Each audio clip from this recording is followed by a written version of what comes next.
Hi, everybody, and welcome to another episode of the Mother Della Mort Show. Tonight, we have a fantastic guest with us tonight, and this is actually a continuation of something we started last night on the Creepy Parlor, which is Memento Mori and the death culture related to the Victorian era. So, just to welcome Miss Genevieve. Now, she is the owner and tour guide of Jersey Shore's Ghost Tours, where she shares her love of history and the paranormal. She is also the owner and uh, artist of the Creepy Parlor podcast, where she delves into the dark side and undercurrent of lighthearted fun. She discusses topics on gothic, macabre, and all things creepy. So she will be my partner in crime tonight as we talk about this fun topic. So please welcome Miss Genevieve from the Creepy Parlor to the show. Hello. Hi, Genevieve. How are you? I'm very well. How are you? I'm good, and I'm so ready for tonight's continuation of this particular topic that we were talking about. And I thought that maybe we could just go over a little bit of what we had talked about last night and kind of build on that, because we kind of covered a whole lot of stuff related to the death practices and the Memento Mori topics that relate to the Victorian era. Absolutely. I'm so excited. I'm dressed in my morning attire, so I'm ready. I am too. I am too. So I know we spoke a lot about the dress itself and the types of fabrics that were used. And those were normally like of black crepe. And there were a lot of traditions that go along or went along with that that were really required during that time. And all this came about due to the death of Queen Victoria's husband. And she mourned his death, the prince, for 40 years. And that fell into fashion. Absolutely amazing. She never picked up her imperial crown again. She wore her veil Never. for that 40 years. And typically a woman would wear their veil for about a year. Mm-hmm. But she for 40 years. Isn't that amazing? That is very devoted. And I will say yeah, there are two, trains of thought on that. Some say that they were madly in love, and then others say that it was maybe not quite so reciprocated on his end. But either way, she was committed to the man, that's for sure. And she was committed to her mourning. Oh my goodness! And this went on till what, 1901, somewhere right around in there. Yes. Until her death. She's the queen of the British Empire, and she never picked up her crown again. It's amazing to me. It really is. It really is. And so we did talk about that for some of our viewers that didn't catch the show last night. And we also talked about some of, like you had mentioned, the timelines. There were certain things. There were even books that were normally purchased that would give you guidelines on how to go about mourning and what the appropriate times were. But those would, for a married woman who lost a husband, those could go well into 3 or 4 years. Yeah, and the first year, which you would expect to be the most difficult part of the mourning process, there was no social contact allowed. They couldn't socialize. They couldn't, but you did say that a lot of times they found ways around that with like the high teas and things like that. Yes, yes, they did. So they did. I could only imagine being, well, I guess we can all kind of feel that, being sequestered to our home for almost a year. True. That would be insane. I know, except that they didn't have Zoom and they didn't have StreamYard and they didn't have Facebook and all of that. So I'd imagine that would be very difficult. But then on the flip side of it too, it allowed them time to tend to their families and do the things that needed to be done. So I guess everything has a purpose in a way. Well, and like we were talking, I think last night, we are so removed from death at this point. that I would find it extremely helpful to know, because you don't really know how to approach people anymore. And they had strict guidelines for that. And one of the things that, going back and looking at some additional information that I wanted to bring up tonight that I really, really, really wish they would bring back is the invitation cards. I was just going to mention that. Yes. It's like you read my mind. like if someone was going to visit, they would leave their card and inform you of when it was that they were going to basically visit. And I found it funny, which actually would work perfect for me, is that a morning visit was somewhere after noon, like after 12, and before 5. If you didn't know the person well. If you knew the person well, it was somewhere between about 4 and 6 p.m. I wonder why. Maybe because that's like dinner time? I don't know. I don't know. I read a lot of historical fiction, and I noticed kind of like an ongoing theme there is that I think a lot of people, they really didn't eat till very late. I mean, what we think as a late dinner or supper is like maybe 7, 8 o'clock. And they would be having dinners at like 9, 10, and 11 o'clock at night, which I'm a night person, and it seems like that would be right up my alley, but it does seem a bit bizarre. Yeah, I wonder. It's interesting that they had those very codified times of visiting and things like that. And I guess it's different time. They didn't have phones. They couldn't just call someone and say, "Hey, I'm going to come by." Instead, they're leaving a card to give someone that notice, which it's very polite. Well, and I would love if we pick that back up again, honestly. I was like, whoa, why did we ever stop doing this? We can get some printed maybe, and let's restart that tradition for ourselves. Exactly. And it looks like John says, got to eat by 6 or I'll be starving. Well, here in the crypt, we don't get up until noon, 11 a.m. We wish we were that way at the parlor, but we're up very early in the morning. I completely understand that. So I know you have a real interest in like the Memento Mori or the funerary, like jewelry and stuff. Would you like to talk a little bit about that? Yeah, one of the things that I find very interesting about the jewelry is that, well, when you look at it in a little bit of perspective, back in the Victorian times, they didn't have cameras. They didn't have, it was very difficult to get photographs. Oftentimes, I'm sure we'll delve into the morning photographs in a little bit, but having that piece of their loved one turned into a piece of jewelry or something that they could really remember them by was so important. And I think it's such a beautiful part of the grieving process. And there's a lot of people now that are sort of reviving those practices. And when you look at things like, we have modern technology and you can actually turn somebody's ashes into a diamond if you'd like. But there's a huge market for cremation jewelry. There's a lot of jewelers out there who will actually fuse cremains into gemstones so that you can actually wear bits of your loved one. And there's people that are reviving the hair jewelry again. So the Victorians would take locks of hair, they would braid them into bracelets. They would create these elaborate, beautiful pieces of art with hair. And it was really just that tangible reminder that their loved one existed.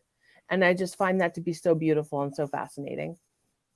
It really is. And it's so personal because like we had been talking, last night, a lot of us take for granted, all the electronics and cameras and things that are so affordable that most everyone can afford a photo, and that's just not something that was really afforded, at that time or even available at some points.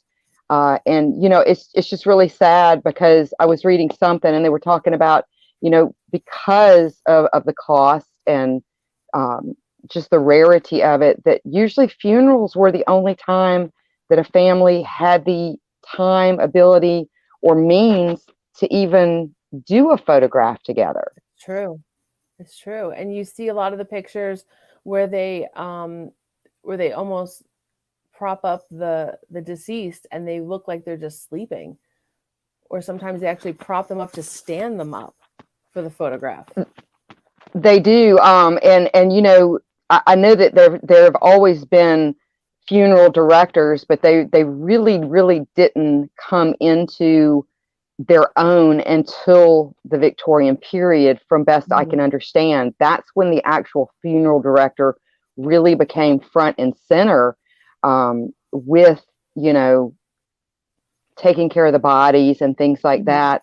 Even though the wakes, which we can talk about in just a minute, would normally be held at home, they went through all kinds of efforts with all different kinds of contraptions and Mhm. different things like that to be able to offer these cabinet cards, or pictures of the dead, to make them look as if they were still with us in the living Mhm. world. And some of them are quite beautiful. Some of them are a little creepy. Um, Especially when, like, you can tell the eyes have been drawn on, or you could tell that the Yes. person may have suffered some sort of devastating disease or something like that, Mhm. before their passing. um, but I find it just amazing. I really really do. I do too. And what I find even more amazing is that close relationship that the Victorians had with death. When you Hmm. think about it, they started saving for their funerals at a very young age because they knew that they would be costly and they knew that they were going to have a funeral. So they would, it was a totally different mindset. It really really was. And from what I understand too, a lot of times in the wedding package, as far as like the ensemble that the brides would wear, some of that was actually material that was intended to be used as their death shroud Hmm. once their time came. And it really was. I mean, it was thought of from a very young age and almost incorporated into everything. And a lot of people think that that's, macabre or that that's gruesome or something like that. But when you Hmm. think about it, I mean, for me, Memento Mori means remember that you will die. That's the Hmm. basic gist of that saying. And I think that when you remember that you're going to die, your life becomes more purposeful and you become more purpose driven. And a lot of that's Exactly. being brought back up now with the death positive movement, and Hmm. really focusing on the fact, yes, we are all going to die, but it's what we do with the right now, and it's how we make that impact. So I find that absolutely fascinating. I really, really do, and I like that it's moving back to the fact that it's being acknowledged. It's not something just to Hmm. be forgotten. And when someone does have a death, whether it just be an acquaintance or a close family member, um, at a lot of points it seems like they're just expected to kind of keep to themselves, and you don't really know what to say, and Hmm. just go on with your life, and that's not how it normally is. It's true. I mean, I remember, everyone goes through grieving somebody, and I remember thinking with major losses, like, okay, we're going to go through this, and then life will be normal again, but it never becomes normal. Hmm. It becomes different. And Exactly. um, and Exactly. one of the other things that I really loved about the Victorian mourning, I really think that the Victorians were onto something with the way that they mourned. Um, it Hmm. identified people as being in that mourning period. You could walk past someone on the street and know who was in mourning and who wasn't. Right. And I, Right. And I did want to show some pictures. We've actually got some pictures of some of the hair jewelry, as well as the cabinet cards, or the like the death photos. And if we could show those. And it looks like John said, I found a book at the library once called Sleeping Beauties, funeral pics of dead children. It Wow. was horrible. They can be a bit of a shock if you're not prepared. Mm-hmm. Oh, there we go. Look at the intricate. Yeah. And it really, really is. And this is what I was talking about last night. Like, I don't understand, because this had to be certain craftspeople that would do this. You would send the hair off, I do imagine, and have this done by someone that specialized in it. And I honestly don't see how they did not go blind. I'll be very honest with you. I can sometimes barely braid my own hair, so I can't even imagine doing that.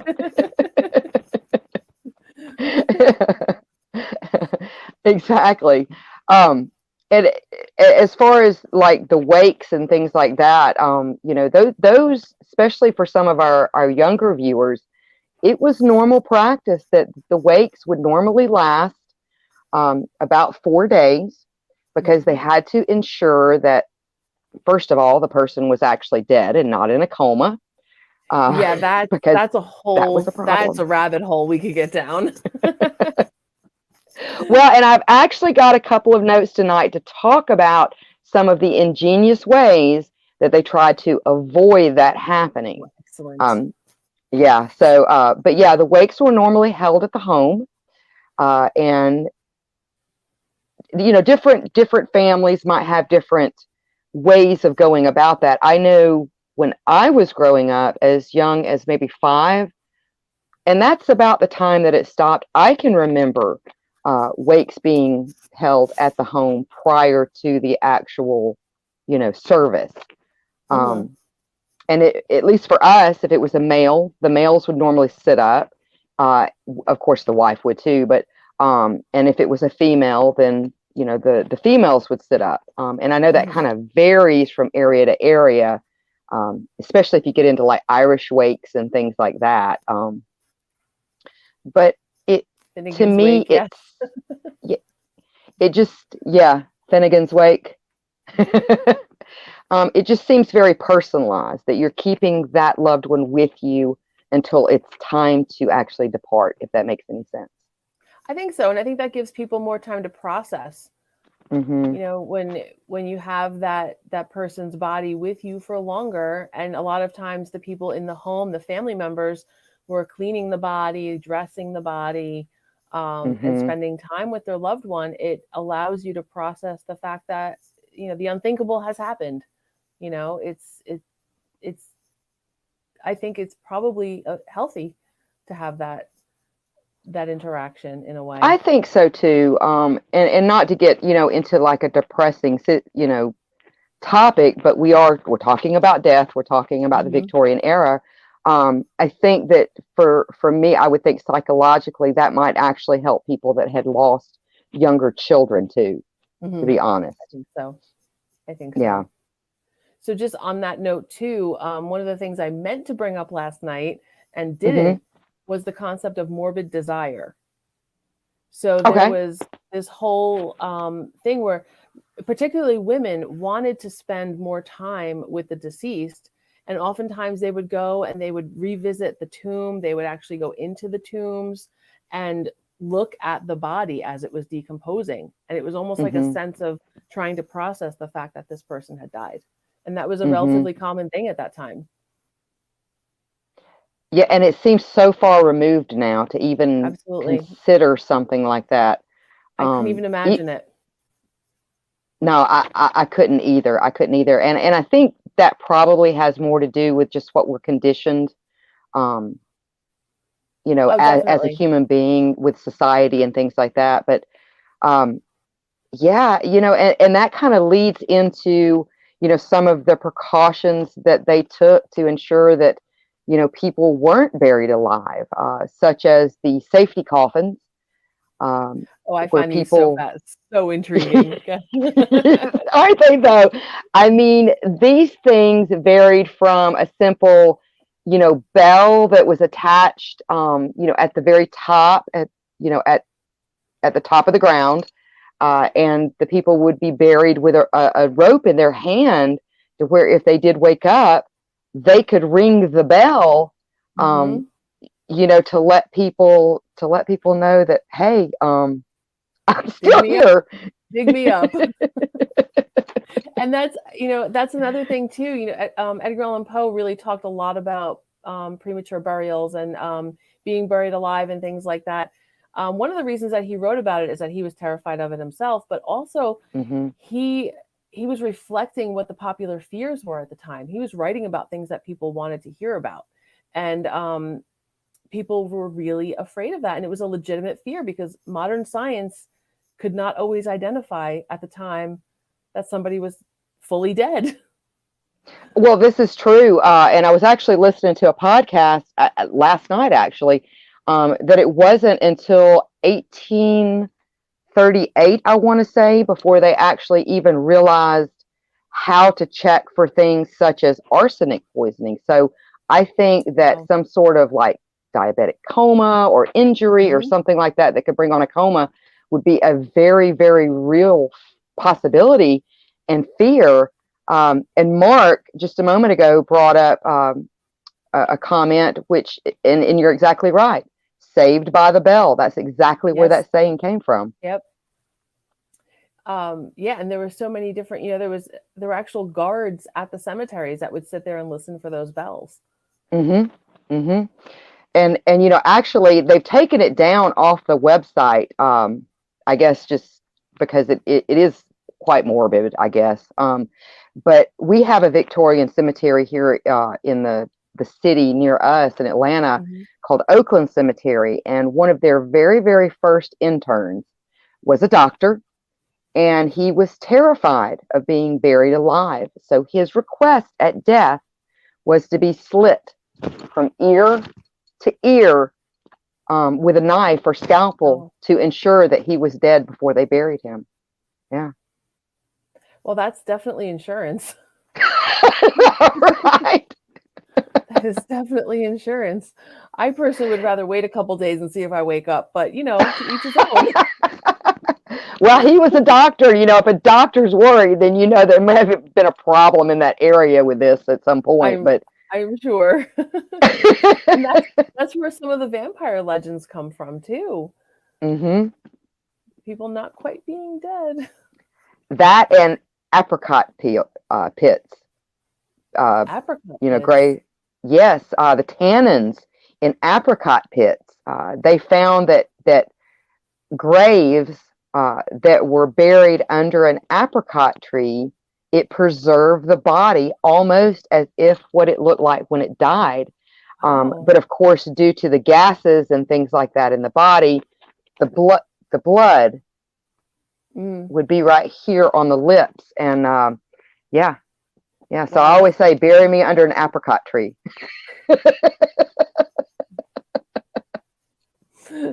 Duly noted. Duly noted. Well, that's really interesting. I didn't know. I hadn't heard that one. Yeah, yeah, you should look it up. It's really interesting. And Liz says cyanide is in apricot pits. Hmm. Yeah. So I imagine that would probably keep, things off of you. Um, Probably. Or if they were on you, they would die. there you go. There you go. And then Mark also said, hence the graveyard shift. That's what the Yes. graveyard shift would Yes, it do. Yeah. is. Yes, it Yeah. is. We have so many smart people here. We definitely do. And they're right there with us. I love it. They're on this page. It's fantastic. And then John says, still in modern nursing homes, two people have to check to Mhm. make sure you're dead. Yeah, it I've can heard. happen. It It wasn't too long ago. There was a girl that woke up, Mhm. wasn't there? Yes. Like they were starting the autopsy. Yes. Oh God, Could you imagine? no, no, I would not want to. That would be a nightmare. Terrifying. That discussion too. No autopsy for me. I'm good. No autopsy. We had that discussion. Yeah, yeah. Mhm. No autopsy. No doing. All the embalming and all that kind of stuff. No, just plant me in the ground Give me a under pretty an headstone. apricot tree. I'll be fine. You get my apricot tree, I get my pretty headstone. There you go. Well, do you want to talk a little bit about the clothing? Because I know that that is something that you're really, really into, because it leads into something that I want to talk about that we had touched on last night about like animal extinction and things like that. Because Oh, I found yes. some really, really, I'm sorry, they're hilarious to me, but I think they're so cute that I'm going to bring up after we talk about the clothing a little bit. Yeah, so one of the things that I mean, of course, I'm an old time goth girl, so the wearing of the black is it's nothing different for me. But at the time, it was required when you were in full Hmm. mourning. When a woman was in full mourning for her husband, she had to wear all black, and it had to be very flat black. So it was a very heavy crepe material, and then she had the veil, which had to be down at all times. And it was one of those things too that it was not cheap to dress in mourning because they needed to buy new clothing for this. So it was sort of signified how wealthy you were, how well you could dress during mourning, really correlated with that. And the women that did not have as much money, they would oftentimes dye their best dress black, which was typically their wedding dress was their best dress. And then if they had another death, they would send off their dress to a tailor that would change up some of the trims or some of the fabrics so that it looked like a different dress because you couldn't have the same dress for each morning. Isn't that So crazy? it's fascinating to me. And and then the other really crazy thing too that I was reading is that oftentimes these veils that women were wearing were just full of toxins. The Hmm. dyes and the particles that came off of these veils were just terribly terrible for women. Um, but they had to wear them. It was the social norm of the time. And it also sort of protected them from the unwanted gaze of men who found widows to be particularly attractive. Which Which I found absolutely hilarious when you told me that. I was like, oh my goodness. Well, after we talked last night, I actually found the quote that I was referring to. And the quote is by a man, his name is Robert de Valacourt, I believe. Hmm. And he wrote a book on etiquette at the time. And his quote was Black is becoming, and young widows, fair, plump, and smiling, with their roguish eyes sparkling under their black veils, are very seducing. So I'm not quite sure what is so seductive about a woman wearing all black and mourning her husband, but it was definitely something that was attractive at the time. Well, and I understand the whole thing about arranged marriages. It Mm-hmm. wasn't really based on love. Um, Even though I do believe probably if you're with someone for a period of time, you would at least hope to be somewhat friends, you know, Sure. at, And at, there's the financial arrangements that you have, I'm sure. but it did seem like there was a little projecting there on his part Mhm. as far as the roguish. I'm sure maybe some had roguish eyes. Some were probably Perhaps. just very, very depressed. Or maybe their eyes were sparkling because they were crying. So That, it's we'll interesting. see. Don says my cousin had COVID and was one a breathing on a breathing On a machine. vending machine. Yeah, has two tests saying that he had no brain activity. Oh my goodness. He woke up the other day and knew everything. Oh my goodness. Well, I'm so glad, Don, that he did wake up, but that Absolutely. sounds terrifying. Absolutely. Yeah. Wow. And I've heard so many times and from people that have actually gone through it that people in most situations in comas, they can hear what's going on around them. They Mhm. just can't They can't move, respond. they And can't respond. oh my God, that would be nightmarish. That would be Yes, absolutely nightmarish. absolutely. Um, but yeah, kind of building on the requirements for clothing and things like that. Along with that became another part of the death culture, which was taxidermy. Taxidermy was very, very popular with the men, and it became very popular with the women, starting with birds. Birds became like an acceptable. You always had to have something going on up here in the hat, almost like it was telling a story. Did you Yes, see exactly. my ostrich feather? I love I love ostrich feathers, but yeah, a lot of animals did or almost went extinct due Hmm. to just the sheer uh, you know business element behind all the death at this point. And then it really kind of went into the obscure, like it went from birds into any type of taxidermied animal. And so I found these pictures online last night, and I thought that they were absolutely hilarious, and I really want one. I just I have to know what's going on with the squirrel on her forehead. Maybe she's eating nuts. I don't know. I don't know. And the cat's ears look like he's not so happy to be on her It's head. not. He's not. He's very judgmental at this point. Yes, and do you see her collar? I do, and I didn't see that until I sent it to Liz. I was like, oh my.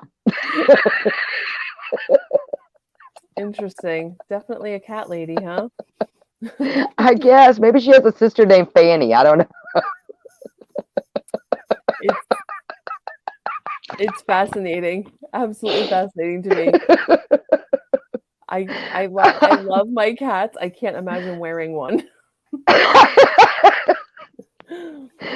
It does put a whole new spin on, like Millery art and things like It that. does. It definitely does. Well, Genevieve, we're going to go ahead and we're going to take a short commercial break, and then we'll get right back and we'll talk some more about Memento Mori. Excellent.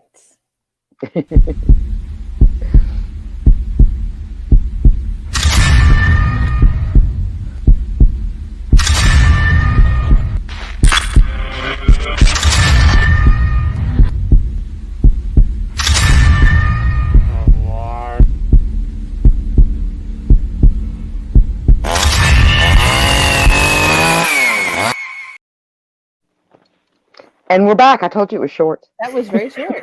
That was very short. Well, took my Okay, hat so off for that. I know. It's like, whoop, we're back.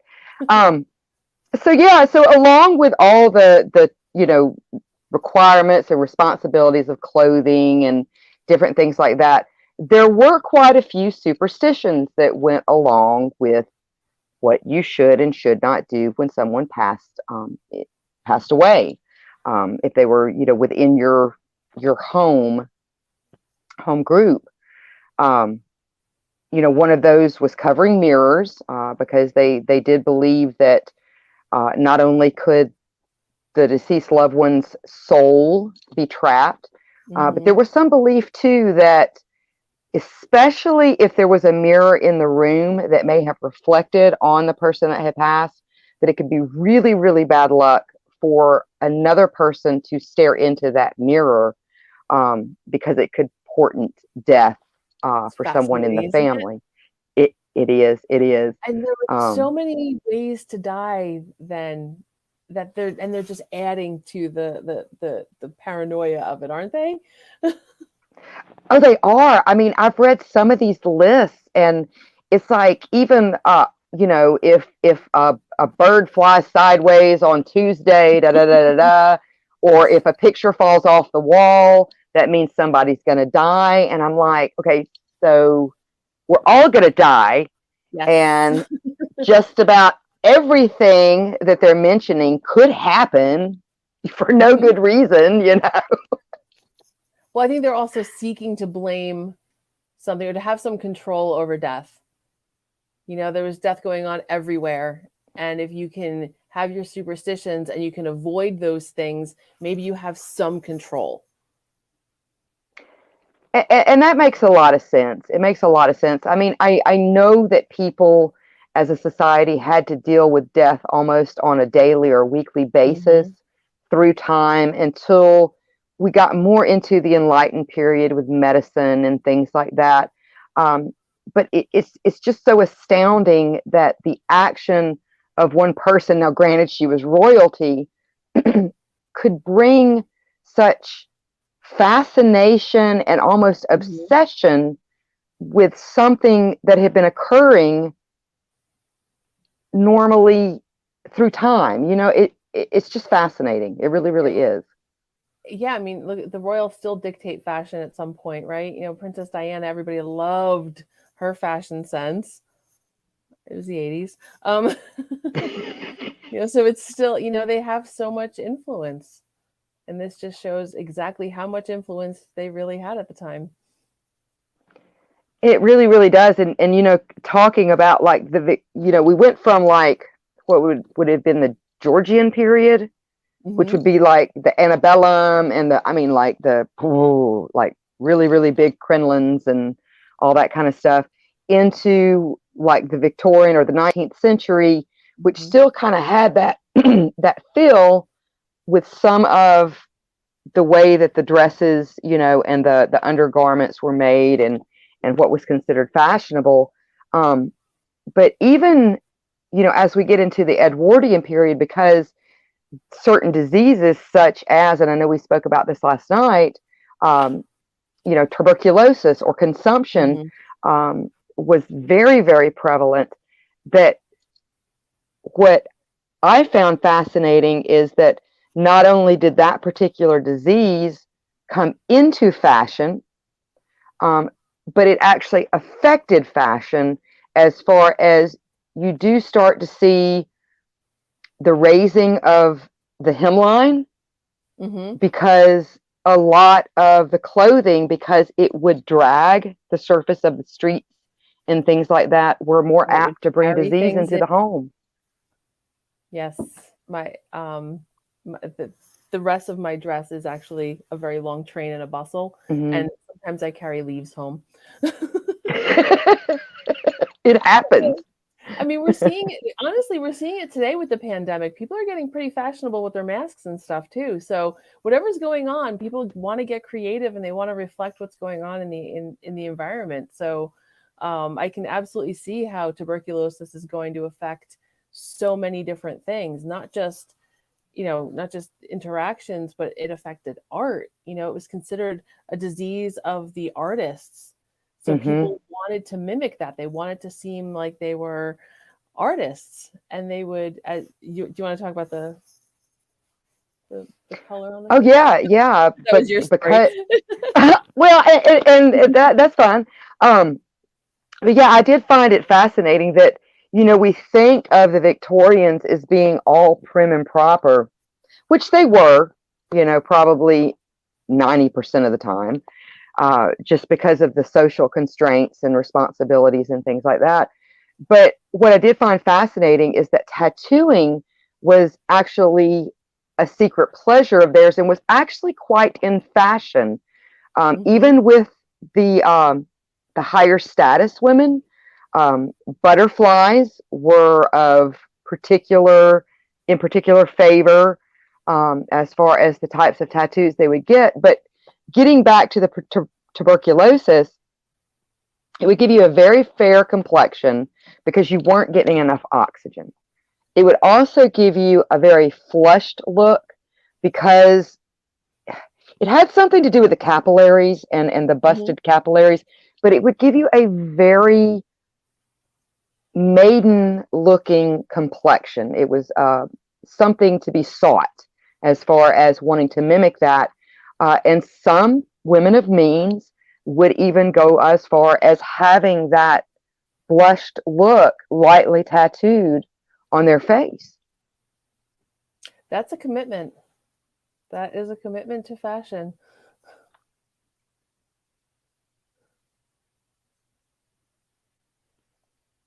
I think we lost you there for just a second. Are you there? I'm here. Can you hear me? Yes, I can hear you now. Okay. Am I a ghost?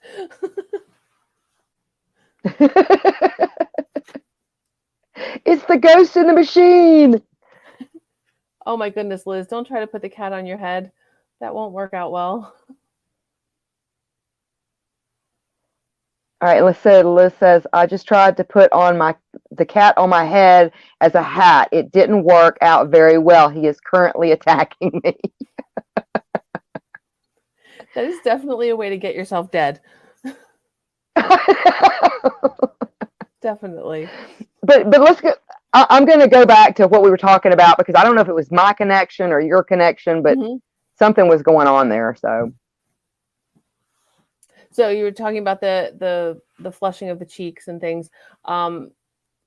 Further up, I meant to kind of grab onto the comment earlier, but Liz was talking. She mentioned that they would put lead in paint in the makeup as well, so that would give people a nice pallor, and then they would have that tattoo, that rosy glow tattooed over them. And again, it was to mimic a disease that was killing how many people? Thousands and thousands of people. It's so intriguing to me. So even if they wanted to separate from that death culture a little bit, they were still so embraced with it. They were so much embracing it. Yeah, it's we find it odd, but kind of going back to just human nature. I guess it's something that we've kind of always done as humans. And I know it's a weird comparison, but I'm sure you can remember being young and like you wanted braces or you wanted glasses, Yes. that kind of thing, because maybe Oh no.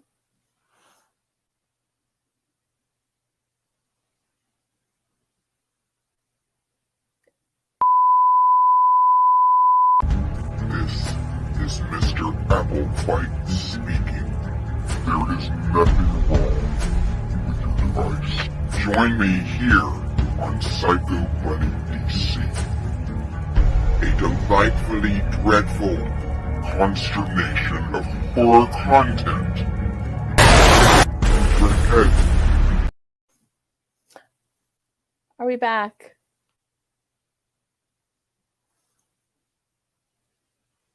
Can you hear me?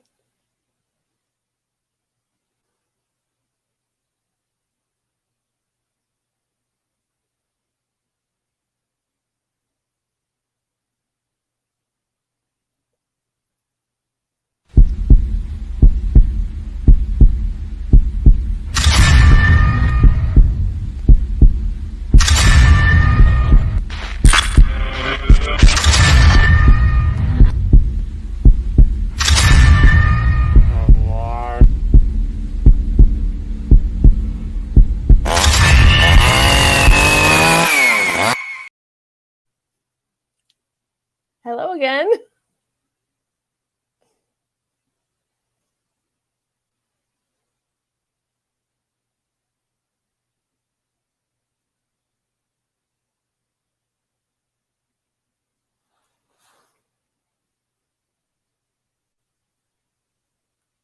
Are we there? Can you hear me? Yes. Can you hear me? I think it might be on my end. We are way out in the country. Can you hear me though? Uh-oh. Oh no.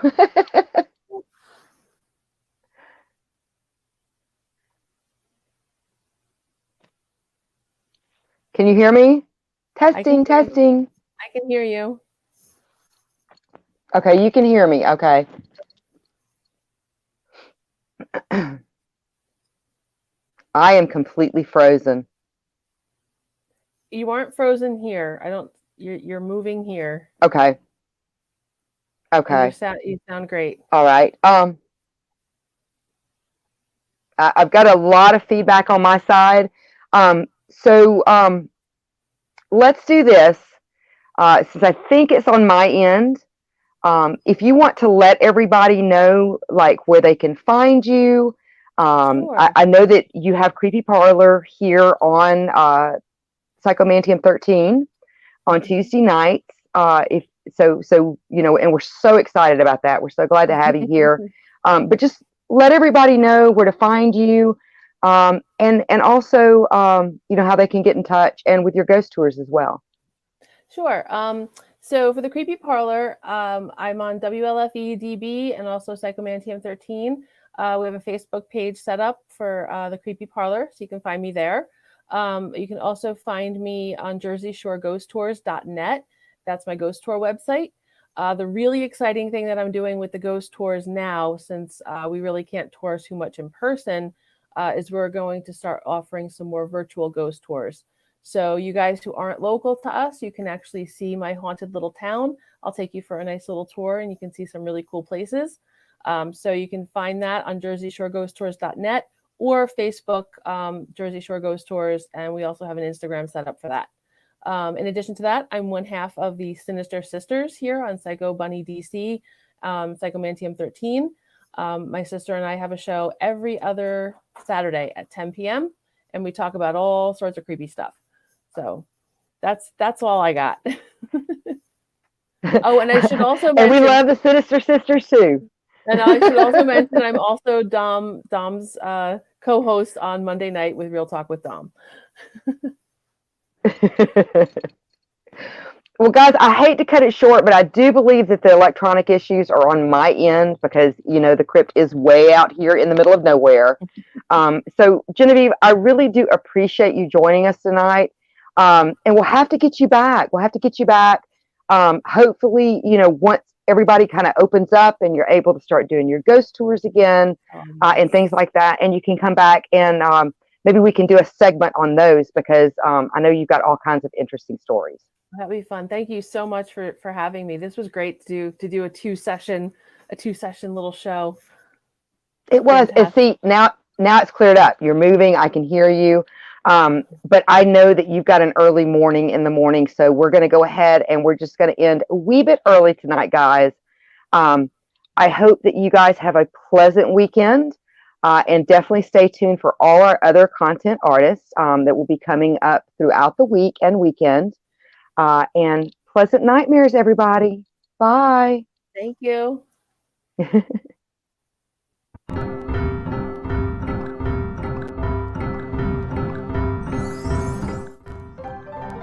that time, kids. Hold on to your heads.